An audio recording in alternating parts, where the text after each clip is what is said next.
달콤한 말씀, 행복한 하루. 오늘 함께 나누실 말씀은 이사야서 62장 1절부터 12절까지의 말씀입니다.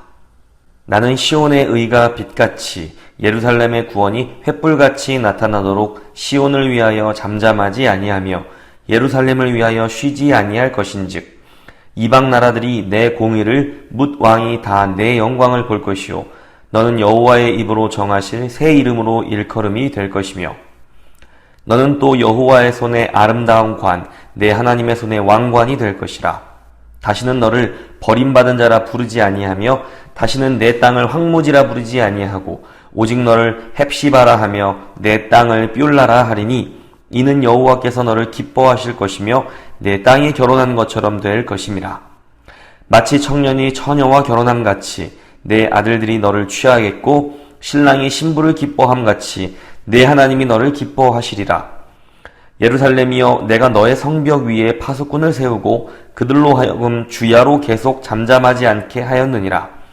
너희 여호와로 기억하시게 하는 자들아 너희는 쉬지 말며 또 여호와께서 예루살렘을 세워 세상에서 찬송을 받게 하시기까지 그로 쉬지 못하시게 하라.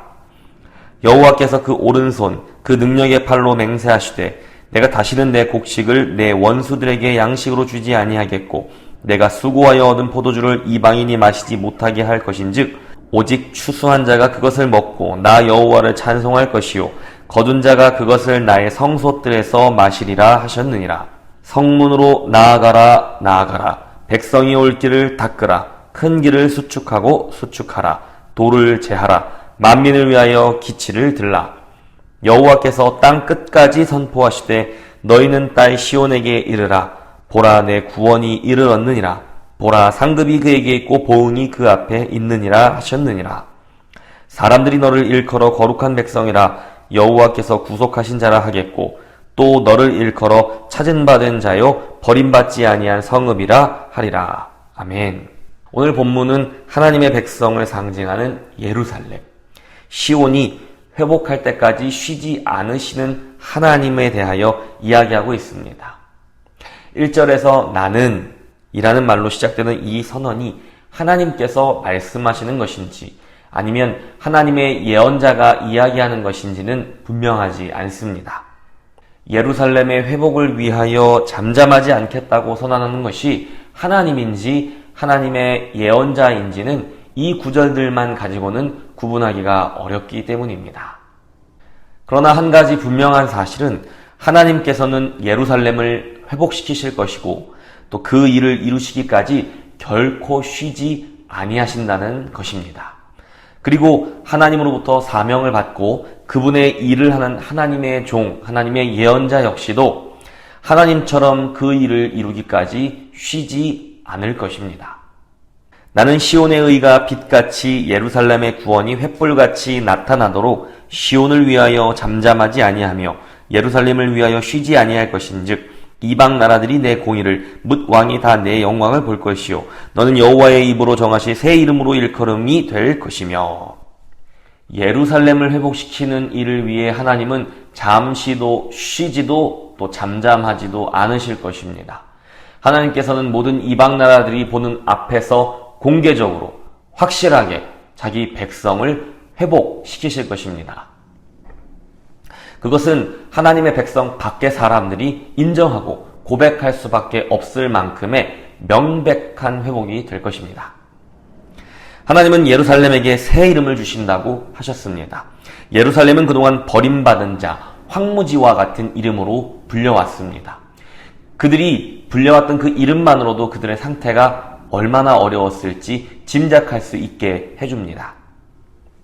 그러나 하나님께서는 이제 예루살렘에게 새 이름을 주십니다. 기쁨이라는 의미의 헵시바와 결혼이라는 의미의 뷸라라는 이름입니다. 하나님께서 이제 예루살렘을 버림받은 황무지가 아니라 하나님이 기뻐하시는 자, 하나님의 거룩한 신부라고 부르시겠다고 하신 것입니다. 하나님이 새 이름을 주셨다는 것은 단지 호칭만 바뀌었다는 것이 아닙니다.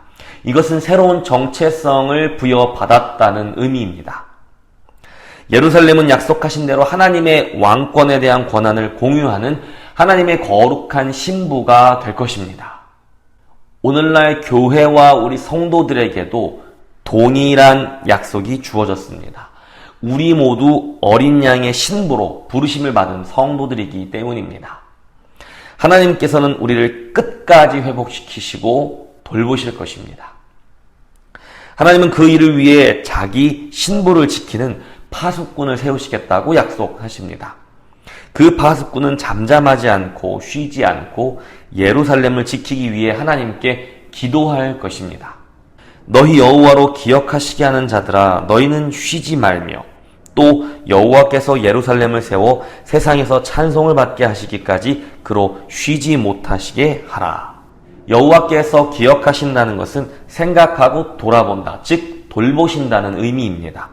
하나님께서 자기 백성을 돌보는 일은 어쩌면 당연합니다.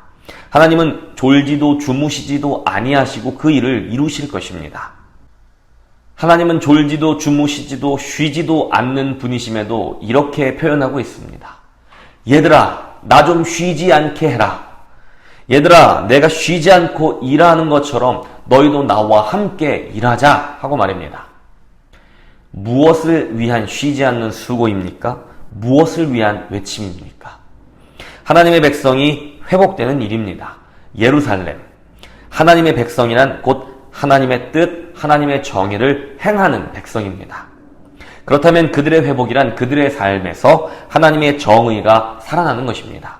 그들의 삶에서 하나님의 계획이 이루어지는 것, 이것이 바로 하나님의 백성이 얻게 되는 회복인 것입니다. 그 일을 위해 하나님께서는 쉬지 않고 일하실 것이며 하나님의 종들은 잠잠하지 않고 계속 외칠 것이라는 의미입니다. 예루살렘의 회복이 중요한 이유는 열방이 그곳으로 모여서 하나님이 행하시는 그 영광스러운 일을 봐야 하기 때문입니다. 열방이 모여야 하는 이유는 열방도 함께 회복되어야 하기 때문이기도 합니다. 우리는 무엇을 위해 수고하고 있습니까? 우리는 무엇을 이루기 위해 그토록 쉬지 않고 열심을 내고 있나요? 복합적으로 얽혀있는 현대사회는 매일의 삶을 살아내는 것만으로도 버겁습니다. 서로와 서로의 삶이 실타래처럼 얽혀서 다른 사람의 삶을 그저 보는 것만으로도 지쳐버리는 것이 오늘날의 삶입니다. 해야 할 일도 많고 돌봐야 할 사람도 많습니다. 처리해야 할 일들은 산더미인데 또 해야 할 일이 밀려옵니다. 주어진 일과를 마치는 것만으로도 버겁습니다. 우리의 열심은 이렇게 목적과 목표를 잃은 채 그저 버거운 하루 일과를 마치는 것만으로도 힘에 부칠 때가 많은 것입니다. 그러니 하나님께서 쉬지 않으시니 너희도 쉬지 않고 일하라는 말씀이 버겁게만 느껴집니다. 우리는 어떻게 해야 잠잠하지 않고 쉬지 않고 외칠 수 있을까요?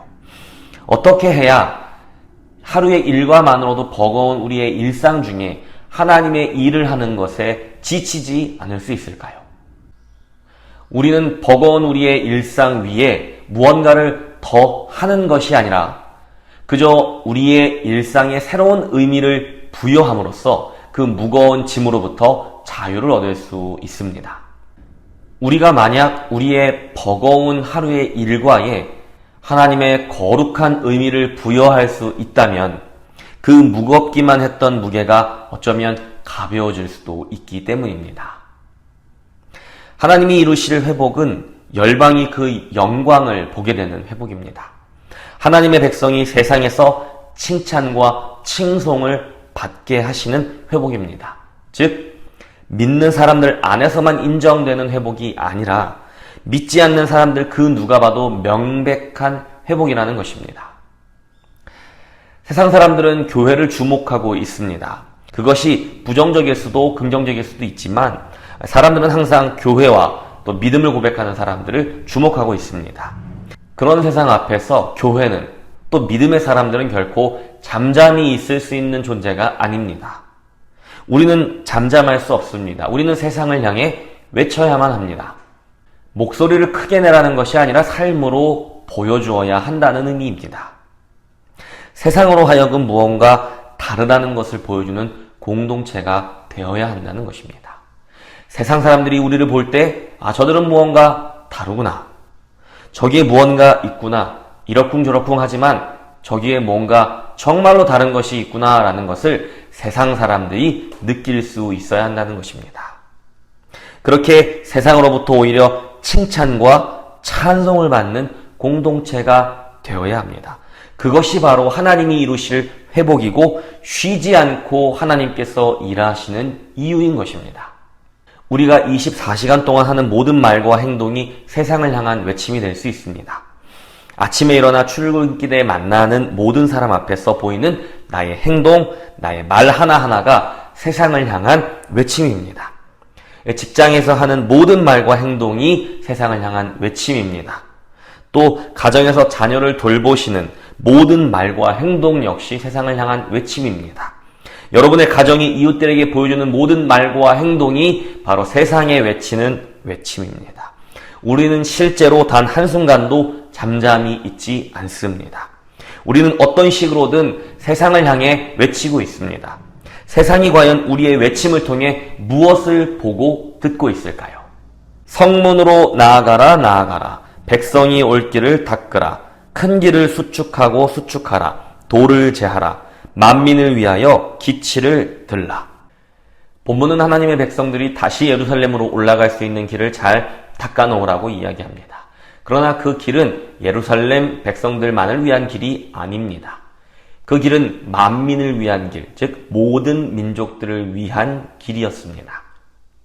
그곳에서 하나님의 백성들이 하나님의 깃발을 높이 들고 흔들 때에 모든 민족들은 자신들이 어디로 가야 하는지를 알고 잘 닦여져 있는 그 길로 예루살렘을 향해 올라가게 될 것입니다. 즉 하나님의 백성들은 믿지 않는 모든 사람들이 하나님 앞으로 나아올 수 있도록 복음의 길을 잘 닦아 놓아야 한다는 것입니다. 우리가 삶으로 외칠 때 사람들은 어디로 가야 하는지 우리의 외침을 통해 보게 됩니다. 우리가 삶으로 보여주는 깃발은 그들이 어디로 가야 하는지 봐야 하는 이정표와 같은 것입니다. 그러나 그렇다고 우리가 우리의 말과 행동 하나하나에 지나친 의미를 부여해서 너무 무거운 짐을 지고 살아야 한다는 의미는 아닙니다. 여호와께서 땅 끝까지 선포하시되 너희는 딸 시온에게 이르라. 보라 내 구원이 이르렀느니라. 보라 상급이 그에게 있고 보응이 그 앞에 있느니라 하셨느니라. 사람들이 너를 일컬어 거룩한 백성이라. 여호와께서 구속하신 자라 하겠고 또 너를 일컬어 찾은 바 된 자여 버림받지 아니한 성읍이라 하리라. 구원과 회복은 틀림없이 하나님이 이루시는 일입니다. 그러나 우리의 노력으로 이루는 것이 아님에도 불구하고 그 길을 안내하며 수고하는 자에게 상급을 주신다고 말씀하십니다. 구원과 회복이 우리의 노력으로 이루는 것이 아니라면 우리의 수고는 무엇을 향한 수고일까요? 바로 삶의 모든 순간마다 하나님이 일하시도록 자신을 죽은 자로 여기고 오직 우리 안에서 역사하시는 하나님의 영, 예수의 영을 드러내는 수고입니다. 우리는 매일매일 하나님께서 쉬지 않고 내 속에서 일하시도록 자신을 내어드려야 합니다. 오늘 하루 내 속에서 오직 예수 그리스도의 성품만 드러나시도록 자신을 내어드리는 하루가 되시기를 축복합니다. 하나님께서 내 속에서 쉬지 않고 일하시도록 오늘도 나는 죽고 예수로만 삽니다.